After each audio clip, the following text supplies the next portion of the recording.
what you want to do is you want to move all of your leads from left to right. Okay. You want to move them to either completed or archived. How do you do that? Okay. So when you get a new caller, it'll be in the new status. And then when you're working the lead, it'll go into active here. So you can see that this particular account has 2 active calls. Okay. And you can see here, you can show the recording, you can listen to it, but this lead has not been charged. What I would do is I would call this person back and see what they called about. They didn't leave a message, but still, I would call them. Because here's the thing, you don't want a lot of people in the archive section, because what that means to Google is that you're not really working your leads effectively. You want as few leads here in this archive section. Now, it's okay to have a few. Like this one here, this is a auto dialer. You know, you can listen to it. You can hear which organization, the extension. It's just a junk call, and Google knows that, so they're not going to charge you for that. It says again, this lead has not been charged. You're not going to call that number back because you know it's a junk lead. But what you need to do is you need to do something with these new and active leads. Either identify them as being booked, or identify them in some way, shape, or form that you're working on them. You're doing something. Add notes. Add an email and a customer name if you get it, when you get it, okay? So you either archive them or mark them as booked, and that's what you want to do. That's how you move these leads through your funnel, so to speak. Okay, now this one, same thing. You know, this lead has not been charged. So this one has been charged though.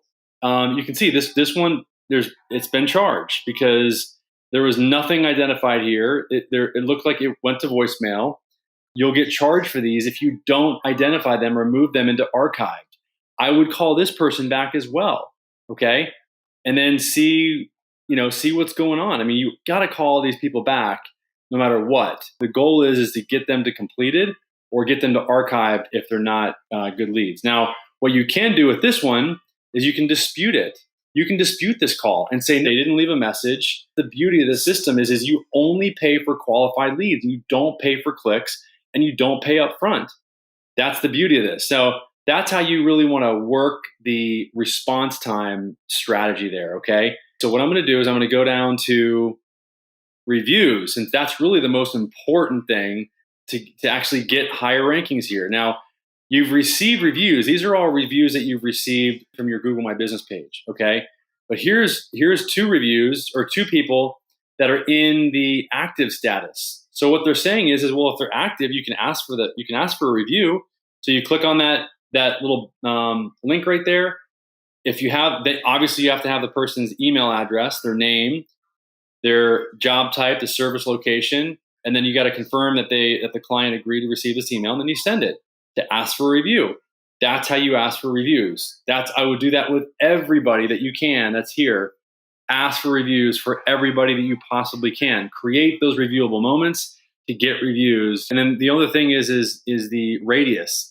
This is what affects radius, is the areas that you serve. Okay, you want to serve as big of an area as you possibly can. Now, if you're a service-based business and you have field representatives, then there's a strategy that we can implement where we actually leverage the field reps as additional locations for your business.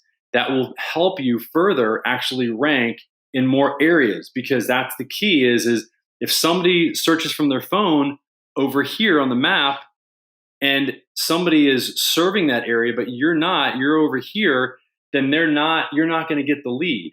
But if you have a field rep that's over here and we mark this as an area you serve, and it also identifies that you have a separate extra location there, then you're going to get that lead. Okay.